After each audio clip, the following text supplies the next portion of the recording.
Assalamualaikum, selamat sejahtera kepada semua pelajar-pelajar yang cikgu kasih sekalian.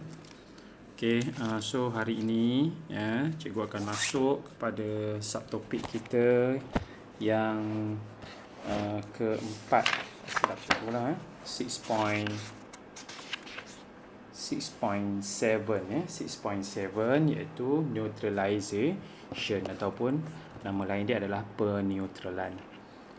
At the end of the lesson, you will know about the definition of neutralization. Itu yang pertama. Yang kedua, you will know about the application of neutralization in daily life.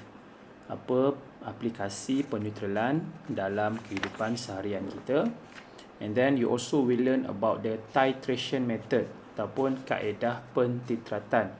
Kaedah pentitratan ni adalah kaedah yang kita guna, kita kata quantitative analysis method lah, untuk to determine the accurate volume of acid needed to neutralize the specific volume of an alkali or vice versa.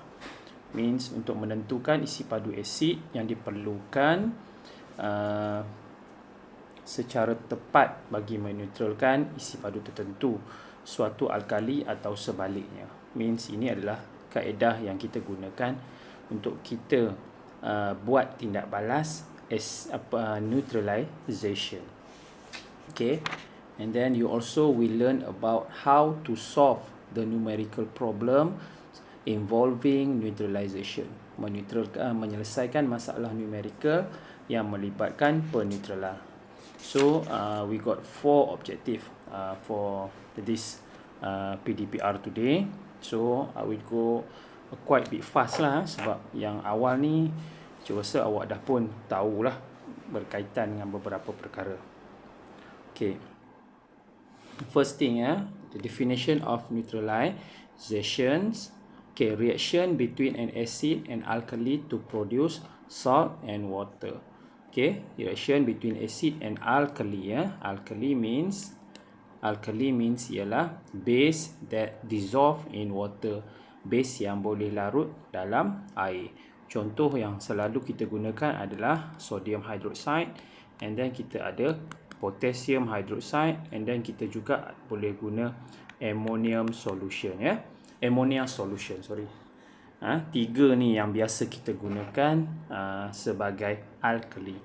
Asid yang biasa kita gunakan kalau asid kuat, HNO3 or nitric acid, and then HCl, acid hydrochloric acid, and then H2SO4, sulfuric acid. Kalau asid lemah, weak acid, we always use the CH3COOH, acid ethanoic acid. Alright, acid plus base, we got salt plus water. Chemical equations. Example, potassium hydroxide react with acid hydrochloric, produce sodium chloride with water. Neutralization in our daily life. Alright. Cikgu ambil satu lagi contoh. Contoh satu lagi, kita ada KOH atau potassium hydroxide plus with kita ambil asas H2SO4, and then we got kita punya garam, salt kita datang daripada mana? Salt kita datang daripada kalium dengan sulfate, cation and ion. K plus SO4 to minus, so K2SO4 plus belakang dia H2O. And then we have to balance the equations. How to balance? K satu sini ada 2, so we put 2 here. Then H2O ada 2, sini ada 2 kan, so we put 2 over here. So we got the balance equation. You can do this in your exercises in your module, page 134 and also page 135. So at that pages you will see the example about the chemical equation. You have to complete the chemical equation. Okay, neutralization in our daily life. Okay, this is the example, or we call it as a kebat questions. Tangan adik ataupun your brother hands is stung by webs. What should you apply to his hand to relieve the pain without causing further injury? Explain why. Okay, webs. First of all, we have to know what is the origin of the webs stung tu. Okay, ataupun kita kata sengat daripada tebuan tu, apa dia punya origin dia? Adakah dia acid or alkali? So we have to know that first. Okay, if if webs have the acid, dia punya sengat tu adalah acid ya, so kita akan guna alkali. Kalau sengat dia tu asal dia daripada alkali, so kita kena guna acid. Sebab apa? Untuk buat apa? To neutralize the acid or neutralize the alkali. Okay, so kita tengok apa jawapan dia kan. So kita guna vinegar, means kita punya web sting tu dia adalah berasaskan ataupun dia punya origin adalah alkali. So we have to apply vinegar. Vinegar ialah acid, ethanoic acid, CH3COOH. Okay, web sting is alkali. Okay, we explain why we use vinegar, and then vinegar can neutralize web sting. Okay, acid-base titration. Okay, we go to the titration methods. What is the titration method? Titration method is the method to determine the volume of acid needed to neutralize a known volume of alkali. Bermaksud kita nak mengetahui berapakah isi padu asid yang kita perlukan untuk meneutralkan a known volume of alkali. Maksudnya volume of alkali ni kita dah tahu. Ya, kita dah tahu volume of alkali means kita kata volume alkali 50 cm3, 0.1 mol dm negative cube. Okay, alkali apa yang kita guna? Katakan KOH. Ya. Volume of acid yang kita nak kena tahu di situ. Berapa volume of acid kita nak gunakan. That's we call as a titration method. Okay, how the setup of the titration method, iaitu yang kita nak tengok kan. Okay, concept of the acid of known concentration. Kepekatan kita tahu. Kepekatan asid kita tahu. Contoh, kepekatan dia 0.2 mol dm negative cube. So, volume yang kita tak tahu. Berapa volume dia, kita tak tahu. Okay. Carefully delivered from burette to completely neutralize a known volume of alkali and a few drop of indicator in a conical flask. Okay. Carefully delivered from burette to completely neutralize a known volume of alkali. Okay, and a few drop indicator in a conical flask. Maksudnya kita gunakan satu indicator, ya, di mana indicator tu nanti, okay, indicator ni kita akan masukkan ke dalam alkali. Nama indicator ini adalah phenolphthalein, ya. Nama indicator ini adalah phenolphthalein. Phenolphthalein. Okay, phenolphthalein dalam bahasa Melayu dia senang je lah, phenolphthalein. Okay. Phenolphthalein ni adalah satu indikator. Means apabila phenolphthalein ni kita masukkan ke dalam alkali kita, katakan alkali kita tadi dah tahu dah kan 50 0.1, masukkan dalam ni, titiskan beberapa titis phenolphthalein, dia akan jadi warna merah jambu. Ya, warna merah jambu. And then kita akan titrate. Titrate means put the acid into the burette and then we titrate slowly, one drop and one drop until the pink color disappeared. Mean the pink color turn to colorless. Masa tu dia dah berlaku proses peneutralan. Okay, so kita drop one by one until the changes occur. Bermaksud pink turn to colorless. Means lepas tu kita stop lah, dan kita tengok berapa asid yang kita dah titis tadi ke dalam kita punya alkali. Alright. End point. This is the end point. End point which is masa bila end point tu? End point berlaku the point of which volume of acid completely neutralize the alkali. Yeah. Point which volume of acid completely neutralize the alkali.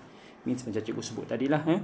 Means kita drop the volume, the acid solution into the alkali in the conical flask, and then until the color of alkali that is pink turns to colorless. Where is the pink color come from? From the phenolphthalein. Yeah, phenolphthalein can change the alkali into the pink solution. Okay, acid-base titration.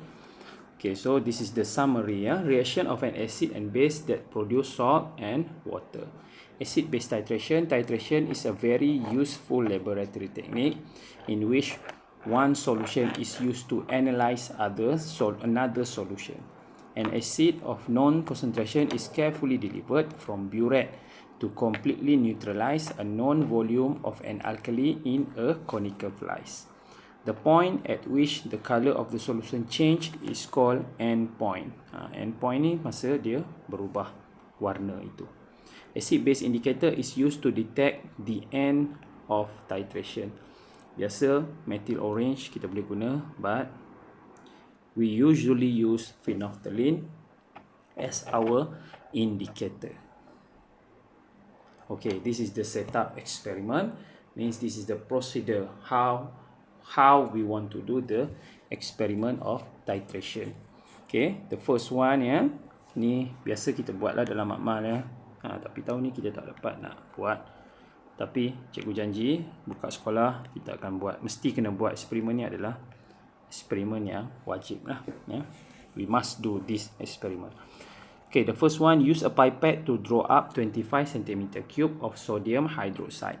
Okay, first kita pipette dulu 25 cm³ sodium hydroxide solution. And then why we use a pipette? Because pipette, using pipette we can get the accurate volume, accurate value of solution tu. Kita dapat isi padu yang tepat dengan pipette sahaja. Sebab pipette dia sangat-sangat tepat dia punya bacaan dia. Okay. And then we transfer the sodium hydroxide into a conical flask. Okay, the conical flask, and add 2 or 3 drop of phenolphthalein. Masukkan phenolphthalein sedikit, then the color will change from colorless solution to the pink color. Okay. And then what we do, C. Oh sorry, terbalik. Ni C Ni C means daripada sini ke sini. Sini. Okay, and then fill a burette with hydrochloric acid. Okay, we fill the burette with hydrochloric acid. Record initial burette reading. So kita kena tahu berapa bacaan awal dia. Means kalau di sini katakan bacaan awal dia 50 kan, 15 cm³. Okay, and then after that we add sodium hydroxide drop by drop. This is the important keyword, drop by drop into the alkali solution. Swill the contents of the flask. Kita swill ni pusarkan, slow je kita pusingkan kita punya conical flask. Okay, supaya kita punya warna tadi tu, pink tadi tu, kita ataupun acid tu dia boleh react with all the sodium hydroxide in the solution. Okay, and then continue adding hydrochloric acid until the indicator color change. Until the indicator color change. Kalau di sini kita kata phenolphthalein means from pink to colorless lah. Record final burette reading means awal tadi 50, mungkin kat sini dah tinggal 20 cm³. Okay, means kita dah masukkan 30 cm³ HCl. Okay, so kita dapat volume 30. 30 cm³ HCl needed to neutralize 25 cm3 sodium hydroxide.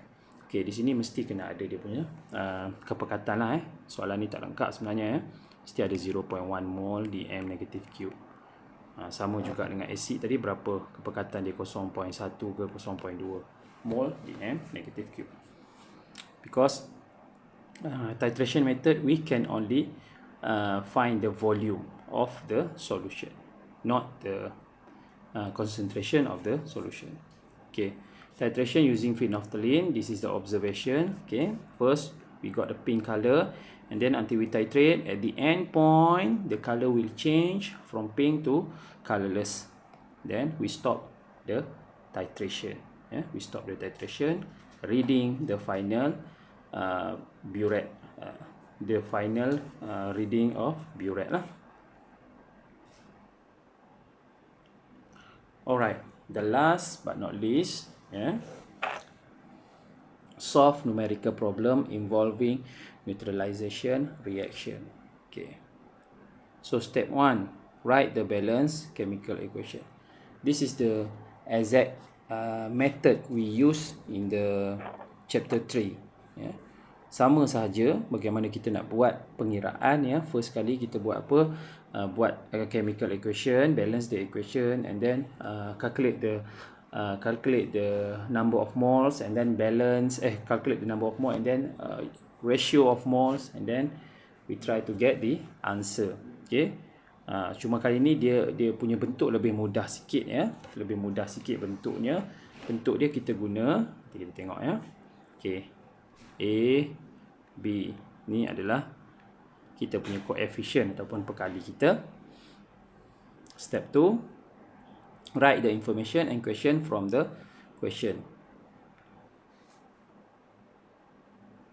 Step 3, identify number of moles of substance involved, value for A and B.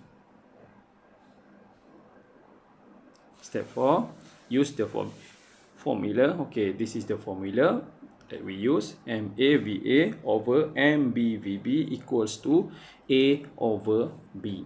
A means the coefficient for acid, B means coefficient for alkali. Okay, MA ialah molarity, ataupun kita kata kepekatan lah, concentration of acid, molarity ataupun concentration of acid, and then volume of acid. Yang ni yang kita nak cari ni, volume of acid. Biasanya volume acid yang kita tak tahu kan. MB, VB, M ni volume of molarity or concentration of alkali, VB ialah volume of alkali. Okay, number of moles of acid, number of mole of alkali. Alright. Okay. Alright. Sebelum cikgu tutup, cikgu nak buat satu example, numerical problem. Okay. Right. I take this from the chapter page 139. Page 139. Example 22. Okay. 15 centimeter cube H2SO4 0.5 mole dm negative cube neutralizes 20 centimeter cube of potassium hydroxide. Potassium hydroxide adalah KOH lah. KOH. Calculate the concentration of KOH. Means kita nak cari concentration of KOH. Di sini concentration of KOH ialah MB lah. MB yang kita tak tahu. Yang ni dah ada dah. Ni kita ada volume VA dah ada, volume acid, and then kita ada MA pun dah ada di sini, and then kita ada volume lah, volume of alkali di sini iaitu VB. Yang kita tak ada adalah MB. MB kita tak tahu. Okay. Alright. First step tadi kita dah bagi tahu. Write the chemical equation. Balance chemical equation. H2SO4 plus with KOH. We got K2SO4 plus with H2O. Okay, balance. K kita letak 2 di sini, and then H2SO4 2 di sini. Okay, and then kita gunakan rumus kita. MAVA equals to MBVB equals to A over B. Okay, MA dah ada 0.5 times with VA 15 cm3 divide by volume. MB tak tahu. MB tak tahu. And then kita punya volume for alkali is 20. Yeah. And then coefficient kita, acid di sinilah. Acid dia 1 saja, 1 over kalau alkali kita ada 2 di sini. 2. 1 over 2. And then kita pun pindah kiri dan kanan. And then akhir sekali kita dapatlah jawapan kita 0.75. Okay, concentration means kena letak dia punya unit lah, mol dm negative cube. Okay, so that's how you do the numerical problems involving neutralizations. Okay, so I hope you can understand about the last kita kata last subtopic lah untuk acid dan base ni, ya, acid dan base. Because after this we will enter the new subtopic, but different kind of we not talk about the acid alkali, but we will talk about the salt. Dan ni tajuk kita adalah salt, ya. Salt ni pun dah lagi panjang juga lah, berbanding daripada acid dan base. Okay, that's all for today. Okay, so you boleh buat latihan sehingga mana yang kita dah selesai. Okay, sehingga mana yang bukan latihan lah, isikan tempat kosong untuk note you tu. Kalau you tak faham, you boleh tanya cikgu lah. Okay, and then activity 6.2 136, aku surat 136 tu, 136, 137 tu you tak payah buat lah. Itu eksperimen kan, tapi you boleh baca kan dalam buku. Kalau you ada buku rujukan, reference book, you boleh tengok lah dia punya bagaimana dia buat eksperimen tersebut. Okay, thank you. Kalau nak tengok dia punya latihan tu sampai 140, 140, you lengkapkan complete sehingga page 140. Okay, thank you. That's all for today. We will see you for the next class. Thank you.